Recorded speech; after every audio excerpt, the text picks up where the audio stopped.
พิธีเปิดงานมหกรรมกีฬาแห่งชาติครั้งที่12นครหลวงเวียงจันทน์เกม2025ได้เปิดขึ้น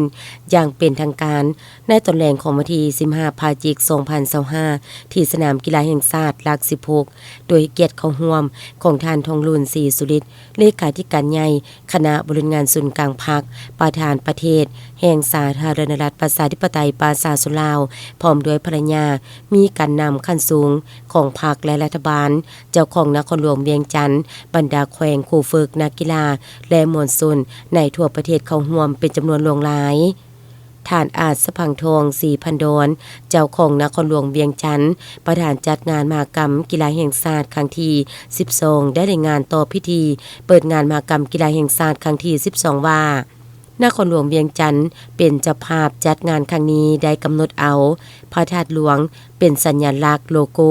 ของงานซึ่งเป็นบูชนียสถานเป็นมรดกเก่าแก่และเป็นสิ่งที่มีชื่อลือนามของชาวนครหลวงเวียงจันทน์ก็คือชาวลาวทั่วประเทศและสายน้ำเงิมซึ่งแม่นการผสมผสานและหลอมรวมสัญลักษณ์อันโดดเด่นของชาติสำหรับสัตว์นำโชคนั้นแม่นกำหนดเอารูปตัวนกยุงเพราะนกยุงเป็นมิ่งควรแห่งความเจริญรุ่งเรืองและไสยชนะที่แสดงถึงความมีน้ำใจนักกีฬา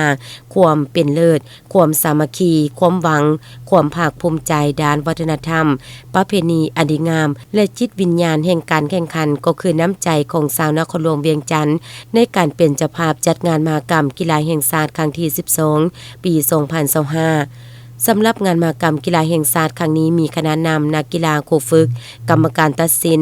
นักวิชาการและเจ้าหน้าที่อื่นๆรวม 9,485 ท่านในนั้นเฉพาะนักกีฬามีจำนวน 4,065 ท่านซึ่งมาจาก3กระทรวง17แขวงและ1นครหลวงเวียงจันทน์รวมเป็น21ภาคส่วนซึ่งมีการบรรจุแข่งขันทั้งหมด33ประเภทกีฬาคือมวยสากลกระโตซินลอนยิงปืนบานเตะฟุตซอลบานบวงหน้าเก็กยิงธนูปั่นจักรศิลัดหมากซึกเปตังบานทรงในห่มหาดทรายจูโด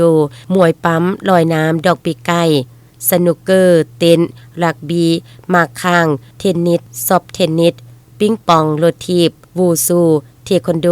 มวยลาวดึงเสือกอีสปอร์ตแล่นลานมากแลเหือสวงคาราเตโดกอบยกน้ำหนักและพอกายโดยมีการสิงใส่กันทั้งหมด 1,563 เหรียญในนั้นแบ่งเป็น432เหรียญคำ432เหรียญเงินและ699เหรียญทองสำหรับแขวงบริกรรมไซให้เกียรติเข้าร่วมในพิธีเปิดโดยท่านสอนธนูธรรมวงศ์เลขาพรรคแขวงบริกรรมไซพร้อมคณะนำครูฝึกและนักกีฬาเข้าร่วมทั้งหมด275ท่านหญิง48ท่านได้ส่ง16ประเภทกีฬาเข้าร่วมแข่งขันสิงไซตั้งเป้า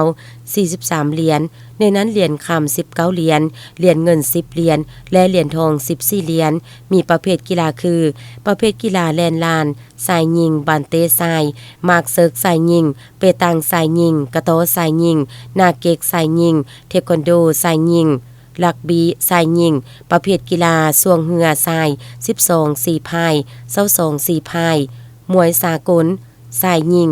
มวยวูซูสายยิงกีฬาดอกปีกไก่สายยิงกีฬาบันทรงหาดทรายสายกีฬาพอกายสายกีฬาปัญจศีลัดและกีฬามวยสากลทรายหลังจากนั้นในพิธีบรรดาทานการนำและนักกีฬาตลอดฮอดชาวนครหลวงเวียงจันทน์ยังได้สัมผัสกับหลากหลายกิจกรรมเป็นต้นแม่นได้รับชมการแสดงโดดจอง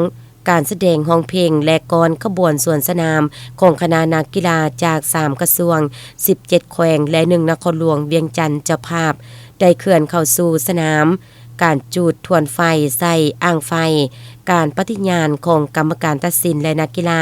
รวมทางการแสดงศิลปะรายการต่างๆเช่นบทฟ้อนยินดีต้อนรับสู่เวียงจันทน์เกมบทฟ้อนเสิงส่งเหือบทเต้นกีฬาพาให้ร่างกายเข้มแข็ง